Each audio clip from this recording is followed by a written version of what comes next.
عبادت کی ایک روح بتائی حضور نے، لب لباب کہیے اس کا، وہ کیا ہے؟ دعا۔ الدعاء مخ العبادہ، الدعاء هو العبادہ۔ حضور کی یہ دو احادیث بہت سادہ، بہت مختصر۔ دعا ہی عبادت کا جوہر ہے۔ مخ کہتے ہیں ہڈی کے اندر جو گودا ہوتا ہے وہ مخ ہے۔ گودا جو ہے عبادت کا وہ کیا ہے؟ دعا۔ توحید فی الدعا کیا ہے؟ صرف اللہ کو پکارا جائے گا۔ اور شرک فی الدعا، جس کو بھی پکاریں گے آپ مدد کے لیے اس کو آپ نے معبود بنایا ہے، کسے باشد۔ یہ مسئلہ سمجھ لیجئے، لا تدعو مع اللہ احدا، اللہ کے ساتھ کسی کو مت پکارو۔ حضور نے فرمایا کہ جوتی کا تسمہ بھی مانگنا ہو تو اللہ سے مانگو۔ اللہ نے تو دروازہ کھولا ہوا ہے، جو چاہو مانگو، کسی اور سے مت مانگو۔ فرض کیجئے اس وقت کوئی ارواح یہاں موجود ہو، فرض کیجئے، مجھے جس سے بحث ہے وہ یہ ہے کہ مجھے پکارنے کی اجازت نہیں ہے۔ ہوا کرے، کسی کی روح موجود ہو، ہوا کرے، مجھے میرے رب کی اجازت نہیں ہے کہ میں اسے پکاروں۔ مدد مانگوں گا اللہ سے، دعا کروں گا اللہ سے، استغاثہ کروں گا اللہ سے، تکلیف کے لیے دعائی دوں گا اللہ کی۔ اب اللہ جس سے چاہے کروا دے، کسی روح کو بھیج دے، کسی فرشتے کو بھیج دے، مجھے کیا ہے؟ مجھے آم کھانے ہیں، پیڑ نہیں گننے۔ فلاں روح نے آگے کام کر دیا، کرے بھائی، میرا کام بننا چاہیے۔ اور فرشتہ آ گیا، اس نے کام بنا دیا، وہ کرے، مجھے کیا غرض ہے اس سے؟ میرا کام بننا چاہیے۔ میرا مسئلہ یہ ہے کہ مجھے پکارنا ہے صرف اللہ۔ اللہ کو اس کی بھی قدرت ہے کسی کو نہ بھیجے، نہ کسی روح کو بھیجے، نہ ملائکہ کو بھیجے، بغیر کسی کے جو چاہے کر دے۔ اللہ کا مرضی ہے، وہ چاہے کسی روح کو بھیج دے، کسی فرشتے کو بھیج دے، مجھے اسے غرض ہی کوئی نہیں۔ مجھے تو اپنی تکلیف کا دور ہونا مطلوب ہے، اس کے لیے میں پکاروں گا۔ سمجھ رہے؟ دیکھیے میں سادہ ترین کر رہا ہوں مسئلہ۔ عبد القادر جیلانی کی روح یہاں ہے یا نہیں؟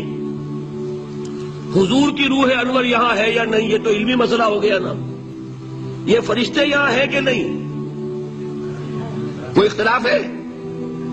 میں پکار سکتا ہوں اسے کہ بھائی ذرا میرا کام کر دینا ہے؟ یہ کروں گا تو شرک۔ موجود ہے کرامن کاتبین ہے کہ نہیں؟ موجود ہونا نہ ہونا یہ مسئلہ علمی۔ جو اصل میں شرک سے متعلق مسئلہ ہے وہ یہ ہے کہ پکارنے کی اجازت نہیں۔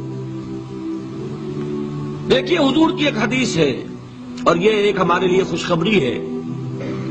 آج 8واں دن ہے، آپ اپنی نیند کی قربانی دے رہے ہیں، آ رہے ہیں، سن رہے ہیں۔ یہ حدیث بھی سن لیجئے، بشارت والی حدیث ہے۔ مجتمع قوم فی بیت من بیوت اللہ، نہیں جمع ہوتے کچھ لوگ اللہ کے گھروں میں سے کسی گھر میں۔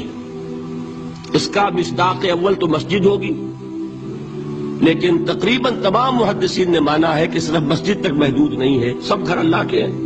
یہ جگہ کس کی ہے؟ تو عام ہے یہ چیز، لیکن مسجد کا ہوگا تو وہ مصداق اول ہو جائے گا۔ مجتمع قوم فی بیت من بیوت اللہ یتلون کتاب اللہ وَيَتَدَارَسُونَهُ بَيْنَهُمْ، کام کیا کر رہے ہو کہ اللہ کی کتاب پڑھ رہے ہوں، وہ سمجھ رہے ہوں، سمجھا رہے ہوں، تو کیا ہوتا ہے؟ إِلَّا نَزَلَتْ عَلَيْهِمُ السَّكِينَةُ، ان پر اللہ کی طرف سے سکینت کا نزول ہوتا ہے۔ وَغَشِيَتْهُمُ الرَّحْمَةُ، رحمت خداوندی انہیں ڈھانپ لیتی ہے۔ وَحَفَّتْهُمُ الْمَلَائِكَةُ، فرشتے ان کے گرد گھیرا ڈال لیتے۔ وَذَكَرَهُمُ اللَّهُ فِي مَنْ عِندَهُ، اور اللہ ذکر کرتا ہے ان کا ملائکہ مقربین کی محفل میں۔ دیکھو تم کہتے تھے یہ انسان بڑا گھٹیا ہے، میرے وہ بندے اس وقت میرے گھر میں جمع ہے صرف میرے کلام کو سمجھنے کے لیے۔ اللہ فخر کرتا ہے، ذکر کرتا ہے اللہ۔ اس محفل میں فی من عنده تو فرشتے ہیں کہ نہیں؟ ان فرشتے کو پکار نہیں سکتے۔ اگر آپ نے یا جبرائیل میرا یہ کام کروا دو، تکلیف میری رفع کر دو کہا اور شرک ہوا، یا میکائیل اور یا اسرافیل۔ اسی طرح اگر آپ نے کسی اولیاء اللہ کے ارواح میں سے کسی کو پکارا، اسی طرح اگر آپ نے انبیاء کو پکارا، جس کو بھی پکارا وہ شرک ہو جائے گا۔ پکارنے کی اجازت نہیں ہے، پکارو صرف اللہ کو، اللہ جس کے ذریعے سے آپ کا کام کرائے اس کا اختیار ہے۔ ندا لغیر اللہ، اللہ کے سوا کسی اور سے دعا، کسی اور سے استغاثہ، استدعاء، استمداد، یہ استعانت، یہ ہے اصل میں شرک۔